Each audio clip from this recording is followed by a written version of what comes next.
Hi everyone, I'm just going to be demonstrating the difference that tension makes when doing illusion crochet. So I use double knit yarn for each of these three pieces.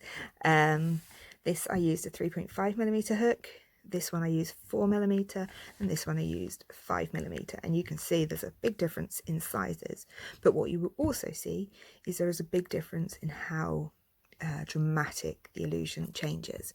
So if you just watch, so with 3mm you just do little tiny adjustments and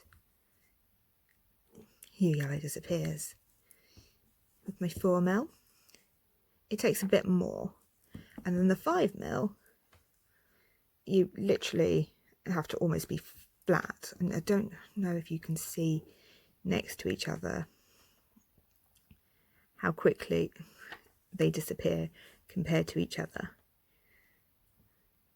But yeah, so I always prefer to use a tighter tension, so I prefer with a double knit to use either a 3.5 or a 4 to get a really nice dramatic effect. However, if you want to use a looser tension because you like a looser shawl, you will still get that illusion effect. It just won't be as dramatic. I hope that helps.